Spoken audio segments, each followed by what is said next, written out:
തദ്ദേശഭരണ തെരഞ്ഞെടുപ്പുകളിലേക്ക് നടന്ന തെരഞ്ഞെടുപ്പിൽ പെരിന്തൽമണ്ണ നഗരസഭയിലെ 17 വാർഡുകളിലേക്ക് മത്സരിച്ച മുസ്ലിം ലീഗിന് 10 വാർഡുകളിൽ മാത്രമാണ് വിജയിക്കാൻ സാധിച്ചത്. നഗരസഭ പ്രതിപക്ഷ നേതാവായിരുന്ന പച്ചേരി ഫാറൂഖ് അടക്കം തെരഞ്ഞെടുപ്പിൽ തോറ്റു. ഈ പശ്ചാത്തലത്തിൽ ഒരു സംഘം പ്രവർത്തകർ മുസ്ലിം ലീഗിന്റെയും യൂത്ത് ലീഗിന്റെയും പതാകകളുമായി മുൻമന്ത്രി നാലകത്ത് സൂപ്പിയുടെ മുൻപിൽ പ്രതിഷേധിച്ചിരുന്നു. ഈ സംഭവത്തെ തുടർന്ന് പച്ചേരി ഫാറൂഖ് അടക്കം 5 മുസ്ലിം ലീഗ് പ്രവർത്തകരെ പാർട്ടിയിൽ നിന്ന് മുനിസിപ്പൽ മുസ്ലിം ലീഗ് കമ്മിറ്റി സസ്പെൻഡ് ചെയ്തിരുന്നു. ഈ നടപടിയാണ് പുതിയ വിവാദത്തിന് വഴി തുറക്കുന്നത്.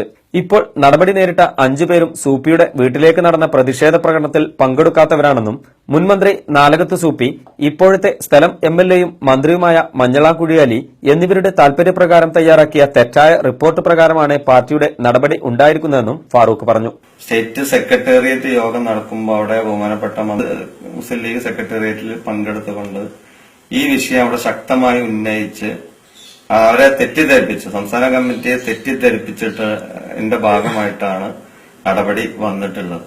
ഞാൻ ആ പരിപാടി അറിയുകയോ പങ്കെടുക്കുകയോ ചെയ്യാത്ത ഒരു സാഹചര്യം വസ്തുനിഷ്ഠമായി അന്വേഷിക്കുകയാണെങ്കിൽ അത് ബോധ്യപ്പെടും. കാരണം അതുമായി ബന്ധപ്പെട്ട് പത്രക്കാർക്ക് കൊടുത്ത അഭിമുഖവും പത്രക്കാര് ചാനലുകൾ എടുത്ത ക്ലിപ്പുകളൊക്കെ ഉണ്ട്. ആ ക്ലിപ്പിലൊന്നും തന്നെ ഞാനില്ല. ഞാനന്ന് ഇലക്ഷന് തോറ്റ ഒരു മാനസിക പ്രയാസത്തിൽ വീട്ടിലിരിക്കുന്ന ഒരു സമയമാണ്. പാർട്ടിയിൽ നിന്നും സസ്പെൻഡ് ചെയ്യുന്നതിന് മുൻപായി താനടക്കമുള്ള 5 പേരോട് വിശദീകരണം പോലും ചോദിച്ചിട്ടില്ലെന്നും ഫാറൂഖ് വ്യക്തമാക്കി. മാനദണ്ഡങ്ങൾ പാലിക്കാതെയുള്ള പാർട്ടി നടപടി തെറ്റിദ്ധാരണ കാരണമാണെന്നും ഇക്കാര്യം മുസ്ലിം ലീഗ് കമ്മിറ്റിയെ അറിയിച്ചിട്ടുണ്ടെന്ന് പറഞ്ഞ അദ്ദേഹം മന്ത്രി മഞ്ഞളാംകുഴിയാലിക്കെതിരെ രൂക്ഷ വിമർശനങ്ങളും ഉന്നയിച്ചു.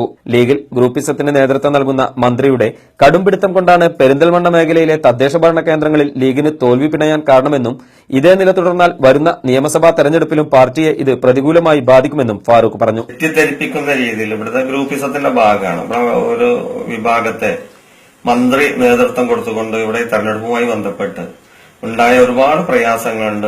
സ്ഥാനാർത്ഥി നിർണയത്തിൽ മന്ത്രിയുടെ ആളുകളെ മന്ത്രിയുടെ വീട്ടിൽ പോയി ഇരിക്കുന്ന ആളുകൾ മന്ത്രിക്ക് സ്വാധീനമുള്ള ആളുകളെ സ്ഥാനാർത്ഥിയാക്കി നിർത്തുകയും അങ്ങനെ വിവിധ പഞ്ചായത്ത് മണ്ഡലത്തിൽ ഇന്ന് പാർട്ടി വലിയ തകർച്ചയിൽ നേരിട്ടുകൊണ്ടിരിക്കുകയാണ്. ഗ്രൂപ്പിസത്തിന്റെ ഭാഗം ഒരു ഭാഗത്ത് വ്യക്തമായി ഗ്രൂപ്പിന് നേതൃത്വം കൊടുക്കുന്ന ഈ ആ മന്ത്രിയുടെ ഇടപെടലിന്റെ ഫലമായിട്ടാണ് പെരിന്തൽമണ്ണയിൽ പാർട്ടിക്ക് ഇത്ര വലിയ ക്ഷീണം സംഭവിച്ചിട്ടുള്ളത്. അത് ഈ വരാൻ പോകുന്ന നിയമസഭാ തെരഞ്ഞെടുപ്പിൽ കൂടി അത് ബാധിക്കുമെന്നാണ് ഞങ്ങൾക്ക് മനസ്സിലാക്കുന്നത്. അത് തിരിച്ചറിഞ്ഞുകൊണ്ട് സ്റ്റേറ്റ് മുസ്ലിം ലീഗ് കമ്മിറ്റിയും ജില്ലാ മുസ്ലിം ലീഗ് കമ്മിറ്റിയും ശക്തമായി പെരിന്തൽമണ്ണ നിയോജകമണ്ഡലത്തിലെ മുസ്ലിം ലീഗിന്റെ പ്രശ്നത്തിൽ ഇടപെട്ടിട്ടില്ലെങ്കിൽ വലിയ പ്രതിസന്ധിയിലേക്ക്